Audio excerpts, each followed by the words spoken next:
यह मेरा गुणगान। किस भाव से?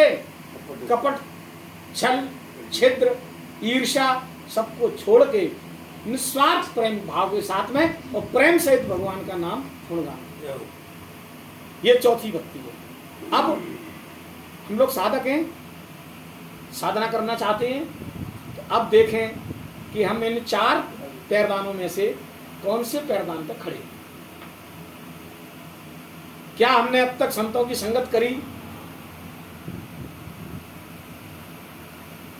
सत्संग एनालिसिस है, शास्त्रार्थ नहीं है। ये शास्त्रार्थ विद्वानों के बीच में होता है। विद्वान जो होते हैं वो बुद्धि का विषय होते हैं, और बुद्धि भगवान तक नहीं पहुंचती। भगवान छोड़ो, बुद्धि संसार की इन क्रिया माया तक नहीं पहुंच रही। बुद्धि इतना बड़ा आसमान टिका है, बुद्धि नहीं पहुंच पा रही। टेंट के लिए 4 बांस लगाने पड़ रहे हैं जी, वैसी टिकी है, आपकी बुद्धि नहीं पहुंच पा रही। कैसे टिकी है? सोचते रहो दिन भर।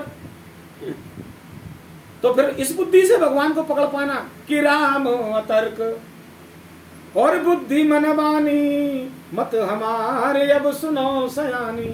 भगवान न बुद्धि से न मन से, इनका विषय ही नहीं है, भगवान भाव का विषय है। अब ये देखें, प्रथम भक्ति संतन कर संगा। क्या वास्तव में हमने संतों का संग किया है? अगर हमने संग किया है तो फिर हमारी दूसरी क्रिया पुष्ट अपने आप हो जानी चाहिए। कौन सी क्रिया? दूसरी ममृत कथा प्रसंगा, दूसरी क्रिया पुष्ट हो जानी चाहिए। और दूसरी अगर क्रिया पुष्ट हो गई तो तीसरी अपने आप पुष्ट हो जाएगी। एक के पीछे एक क्रिया लगी हुई है। हाँ। वो 8 हैं, जे पूरे 9 हैं। भक्ति एक ज्यादा है, योग से भक्ति एक गुण ज्यादा है। अष्टांग में 8 ही पैराग्राफ हैं और भक्ति के 9 पैराग्राफ हैं। अर्चनम, वंदनम, पाद सेवनम, कीर्तनम, है ना, ऐसे 9 अध्याय।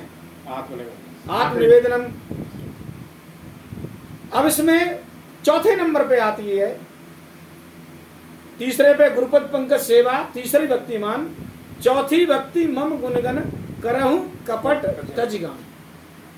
भगवान का गुणगान सारे अपने अंदर के विकारों को दूर करते हुए आधा घंटे, 20 मिनट, 25 मिनट जब भी बैठो, बिल्कुल तल्लीन होकर परमात्मा का नाम लो। ऐसे मानो इस पूरे की पूरी धरा पे ईश्वर के और मेरे अलावा कोई नहीं है। थोड़ी देर के लिए भाव करो। आप जैसे जैसे भाव में डूबते जाओगे, भाव में से ही भगवान प्रकट होने लगते हैं। ठीक है ना? तो ये 4 भक्ति के सोपान हैं। 5वें सोपान में भगवान कह रहे हैं